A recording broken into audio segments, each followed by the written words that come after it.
Selamat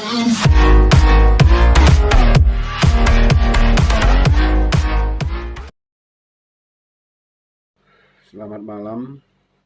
Malam ini saya akan menyampaikan kebenaran firman Tuhan tentang melunakkan hati Tuhan. Baik, saudara sekalian, saya akan baca dari 2 Tawarik pasal 33 ayat yang ke-12. Dalam keadaan yang terdesak ini, ia berusaha melunakkan hati Tuhan Allahnya. Ia sangat merendahkan diri di hadapan Allah nenek moyang mereka. Manase adalah seorang raja Yehuda yang ada di Yerusalem, tetapi Manase ini melakukan hal yang jahat di mata Tuhan.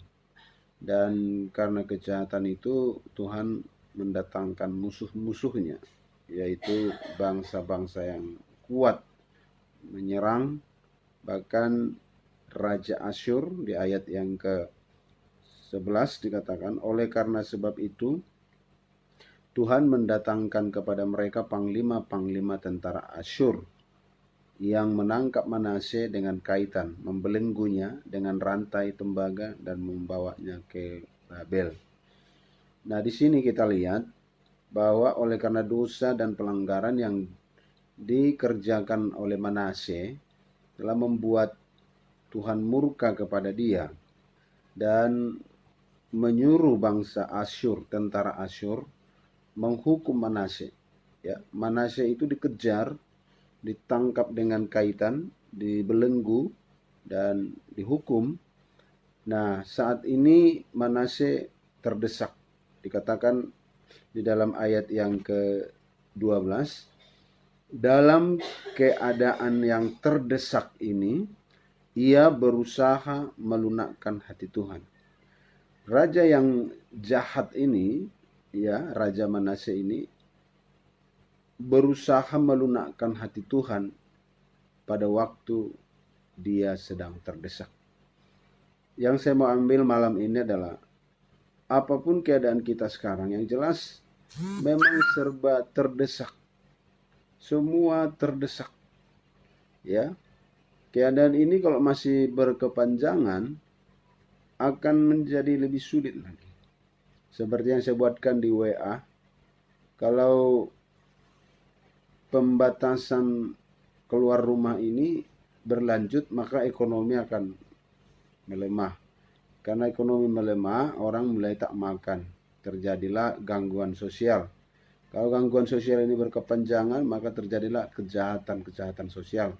Orang akan menghalalkan segala, merampok, sehingga ada huru-hara, tidak ada lagi keamanan. Orang akan mulai bagaimana makan, mungkin menghadang di tengah jalan.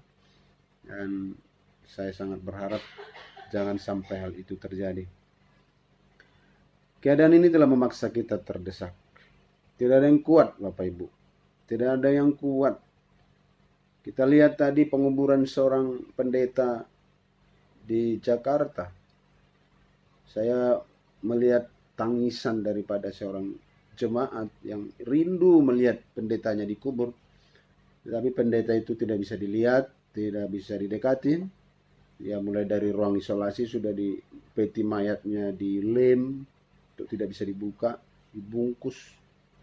Kalau selama ini kebanggaan orang Batak, kalau mati harus dengan adat, harus ada ulusnya. Sekarang tidak ada lagi, nggak usah dulu adat. Seorang pendeta pun dikubur tanpa sakramen, tanpa doa, tanpa lagu. Semua mendesak. Tapi saya menguatkan jemaat Tuhan, apapun yang terjadi, kita harus siapkan rohani kita, siapkan mental kita dalam menghadapi keadaan apapun. Tidak ada lagi gunanya kita saling mempersalahkan, apalagi saling menuduh.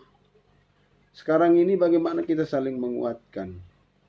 Bagaimana kita bisa melunakkan hati Tuhan? Tidak ada yang lebih penting dari melunakkan hati Tuhan. Saya rindu cuma meningkatkan ibadahnya di rumah masing-masing. Sementara kita terbatas untuk keluar, kita gunakan itu untuk beribadah di rumah. Bapak Ibu Saudara sekalian, rajin-rajinlah membaca Alkitab tentang akhir zaman ini. Kalau ini berlanjut dan Tuhan segera datang, saya rindu kita semua masuk surga. Itu yang paling penting. Yang jelas kalau sudah mati kita bertemu Tuhan.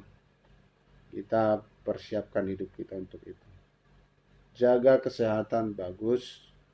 Tapi yang paling penting, jangan sampai kita jauh dari Tuhan.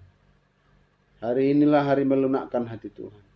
Supaya dalam keadaan terjepit, terdesak seperti ayat 12. Dalam keadaan yang terdesak ini, ia berusaha melunakkan hati Tuhan.